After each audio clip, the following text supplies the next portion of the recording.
Не постои држава во светот во која што премиерот е над волјата на граѓаните, особено не по пропаднат референдум. Ваквите притисоци се само показател на очајник, кој во очеот од пропаднатите политики нема ништо сто друго да примени за да избега од словото на правото и на правдата. Има причини за тоа, има бројни криминали и затоа прибегнува кон сила. Но ништо не е посилно од гласот на народот и љубовта кон татковината. Власта е вистинскиот заштитник на криминалот, а Зоран Заев е нејзиниот главен покровител. Ако на власта и беше за правда, немаше да бега и да се крие од предлогот за нова обвинителска институција, како што предмалку праша вашиот колега, која ќе го расчисти криминалот, незаконието и сомнежите за корупција.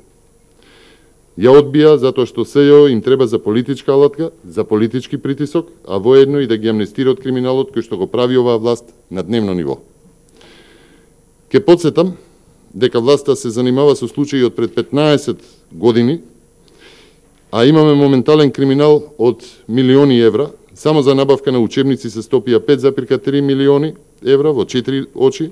Се потрошија и милиони евра за крвавите тендери во здравството, за криминалните иновации, за бизнисите на тендерот на Андјушеви, оној трагикомичен скандал со 1,5 милиони евра за набавка на лубрикантите, додека народот гладува и имаме СМС здравство.